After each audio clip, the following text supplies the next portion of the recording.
Hello there you guys, welcome to one of my videos. This is your Real Betis versus Manchester United preview.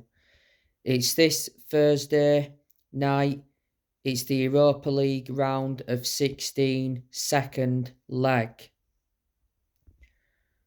Manchester United are more or less into the last day of the Europa League. Manchester United beat Real Betis 4-1 at Old Trafford in the first leg. The goals, Marcus Rashford opened the scoring. Rashford now has 26 goals in all competitions this season. What a season he is enduring. This is certainly his best season as a United player. Rashford, not so long ago, won Premier League Player of the Month for the third time this season. Perez equalised for Real Betis. Antony restored Manchester United's lead with a curling shot. Bruno Fernandes scored. He also provided an assist.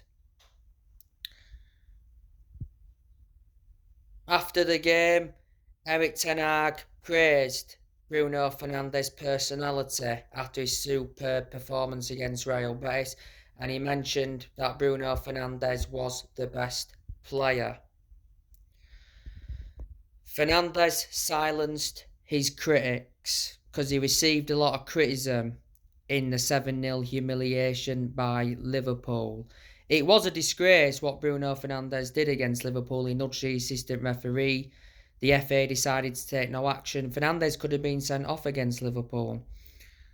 But prior to the first leg against Real Betis, Erik ten Hag did say that Bruno Fernandes will remain Man United captain. He said Bruno Fernandes is Man United's inspiration.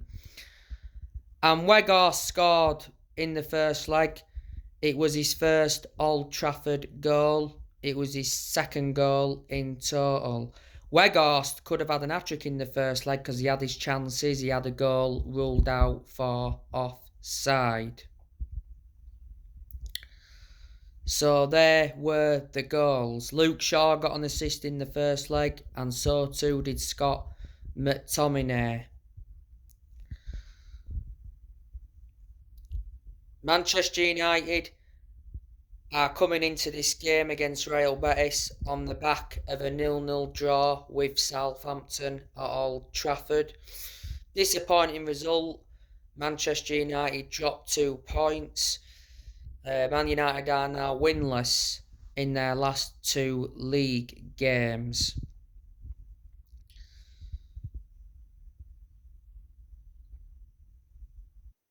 Man United and Southampton both had their opportunities.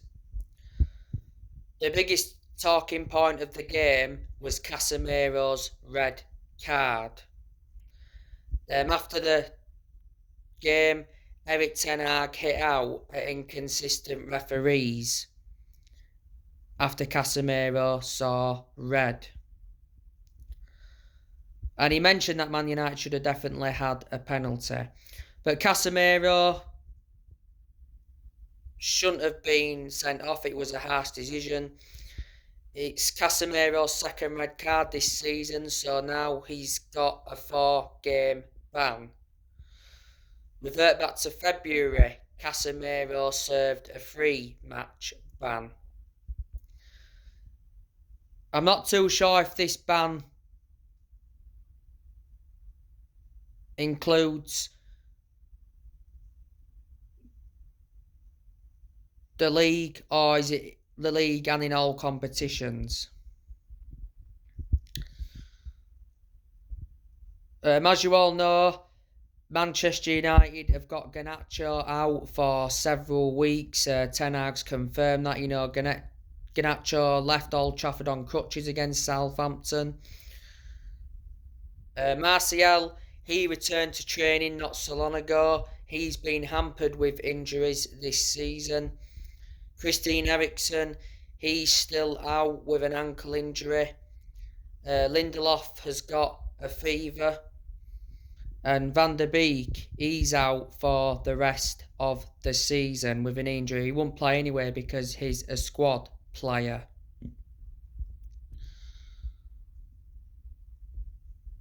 I think in this game against Real Betis, Ten Hag will rotate.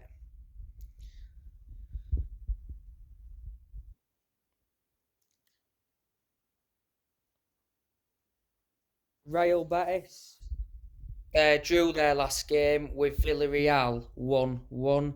They are like fifth in La Liga. It's been confirmed that Luis Felipe is out with injury, so he's going to be missing this game. Nabil Fekir is also out with injury. He's out until September. Juan Cruz, he's still out with injury.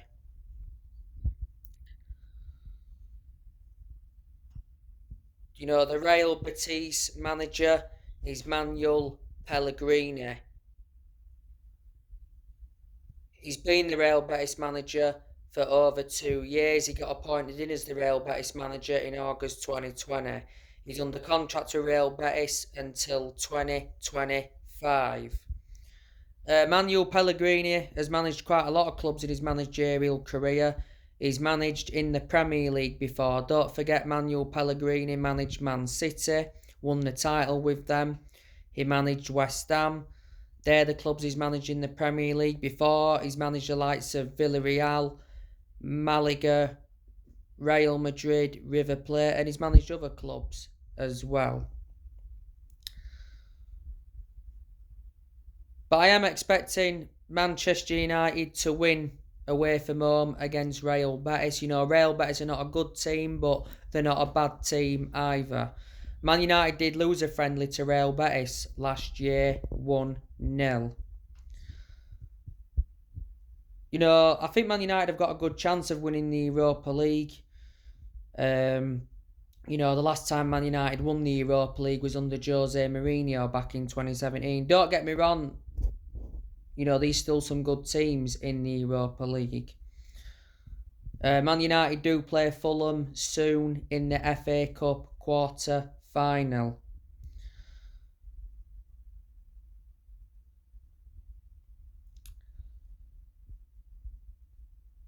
But Ten Hag, as you all know, I'm backing him. I believe he's the right manager for Manchester United. I've even said that when we've had setbacks, and we've had quite a few setbacks this season, but we have recovered from them well. You can see the progress Ten Hag has made this season. He's won the Carabao Cup. That was his first trophy as United manager, and it was Man United's first trophy in 6 years. He's more or less got us to the quarterfinals of the Europa League. He's got us to the quarterfinals of the FA Cup, and got us up to third in the league. Like I've mentioned on my recent videos, and that if Ten Hag can win another trophy this season and he can get us a top 4 finish, I'll underline that and say that's a successful season. Don't forget, this has been Ten Hag's first season as Man United manager. Ten Hag recently got named Premier League Manager of the Month for February. Ten Hag is like 11 months into his reign as Manchester United manager. So he's been Man United manager for almost a year. He got appointed in as the Man United manager in April last year. He's under contract with Man United until 2025. Ten Hag was the one that replaced Ralph Rangnick. Yeah, Ten Hag was the one that recommended Mitchell van der Gag and Steve McLaren in. Ten Hag has made signings. Revert back to January, brought Sabitzer in on loan. By the way, Sabitzer's been out of a knock. He brought Weghorst in on loan, and he brought Butland in on loan.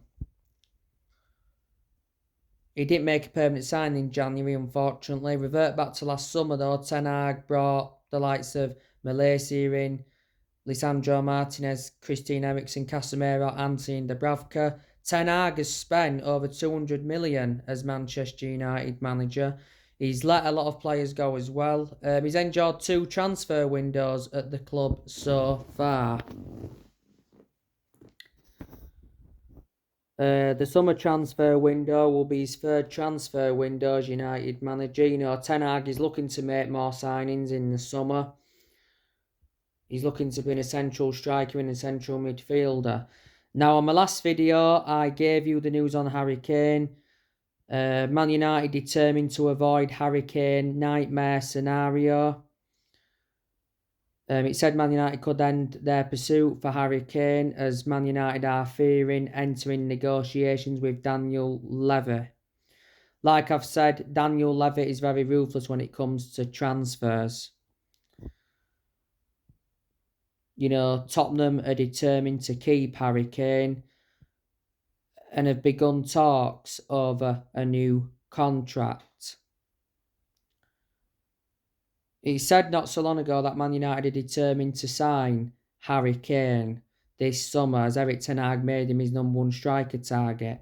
And he said Kane would hold talks with Tottenham at the end of the season to decide his future. And I said if Tottenham finish outside the top 4 this season, Tottenham could lower their 100 million price tag for Kane. You know, Victor Osimhen has been a target for Man United.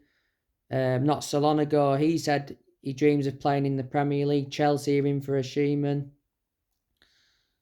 We've recently been linked to a João Palhinha from Fulham. Liverpool entered the race. We revived his interest in Frenkie de Jong. Ten Hag has put players up for sale. You know, he's put around 6-7 players up for sale so he can fund summer spending.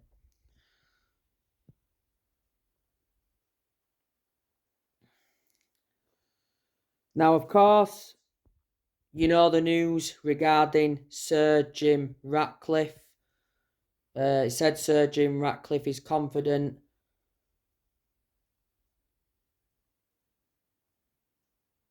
of completing Man United takeover after hiring Dave Brailsford. Sir Jim Ratcliffe is believed to have offered around 4.5 billion. Sir Jim Ratcliffe's been interested in buying the club for quite some time. Sir Jim Ratcliffe is Britain's richest man, as the chairman of Ineos. You know, Qataris have been interested in buying the club now for a while. The Saudi Arabians have been interested. The Glazers, as you all know, have put the sale back to the summer. The club was aimed to be sold by April, and now looks like we'll have to wait to the summer. The Glazers are desperate to sell Man United, but they're demanding $6 billion. You know, in November last year, the Glazers announced that the club was up for sale, and since then, Man United have had a lot of interest. The Glazers have owned Man United for 18 years. They purchased the club for around 790 million back in 2005. So there you go. So anyway, guys, 7th update. We've dropped your comments, likes below on the channel if you do consider subscribe as always, and take care. God bless.